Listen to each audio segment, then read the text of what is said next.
fuck is the phone?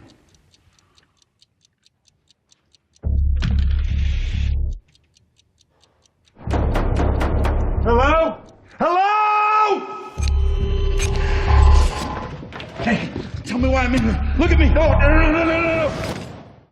If you're looking for something R-rated on November 27th, your best option is going to be Oldboy. This is a remake of the popular 2003 South Korean film about a man named Joe, played by Josh Brolin from No Country for Old Men, True Grit, and Men in Black 3, who is kidnapped and held prisoner for 20 years without any explanation. Suddenly he's released and goes on a spree of revenge, attempting to piece together who is behind the kidnapping and why. Spike Lee directs this adaptation. Fox, start us off. What do you think of this? I think it's going to be fantastic. I think it's going to be so hard to watch, but really gripping and something you won't soon forget. Spike Lee is an amazing filmmaker. The last big film he put into theaters, has been a while back, was Inside Man, came in at 86%. But I recently saw his documentary, Bad 25, which was all about Michael Jackson making the Bad album. Just puts film together in such a wonderful way, and I think we're going to see that adaptation here. He's going to make something really awesome. Here's the problem. So I'm going to go, I'll cap that off and say 82% positive critics, really high. Very good for this kind of film. Here's the thing. Who's going to go see this? You know, it's a dark, R-rated, hard-to-watch movie. And like on this year, those movies have not done well. Escape Plan, an R-rated movie, 10 million. Parker, 7 million. Last Stand, 6 million. So I can only go as high as 9 million opening weekend.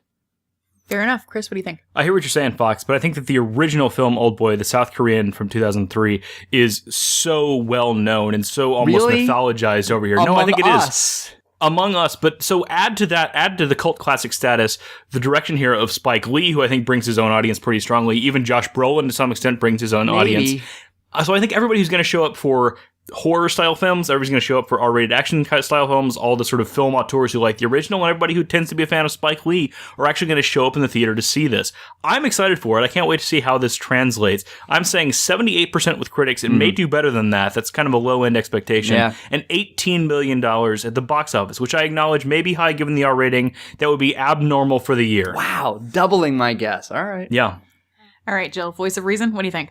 This doesn't appeal to me at all. It looks pretty dark and pretty messed up, but my numbers really weren't all that different than The Boys. I went 80% because I think that this is going to be something that's well reviewed, and 15 million kind of right there with Chris. I will say I'm with Fox that it's going to be more like Inside Man than some of the other movies that Spike Lee's done, but he's had several movies since Inside Man. You just don't remember them. Anyone see Red Hook Summer? Yeah, or Miracle at St. Anna? I'm talking about the big blockbusters. You're right. I'm just saying, not so many people went to see them, and they didn't get reviewed real well. So, like I said, really close to you all. I'm going 80% and 15 million at the box office.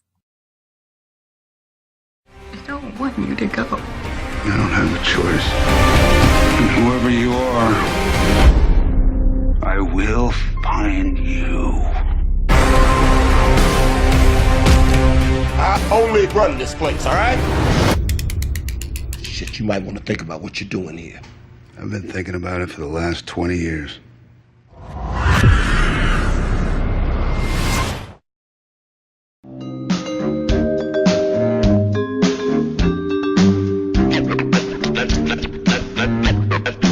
Let's get started.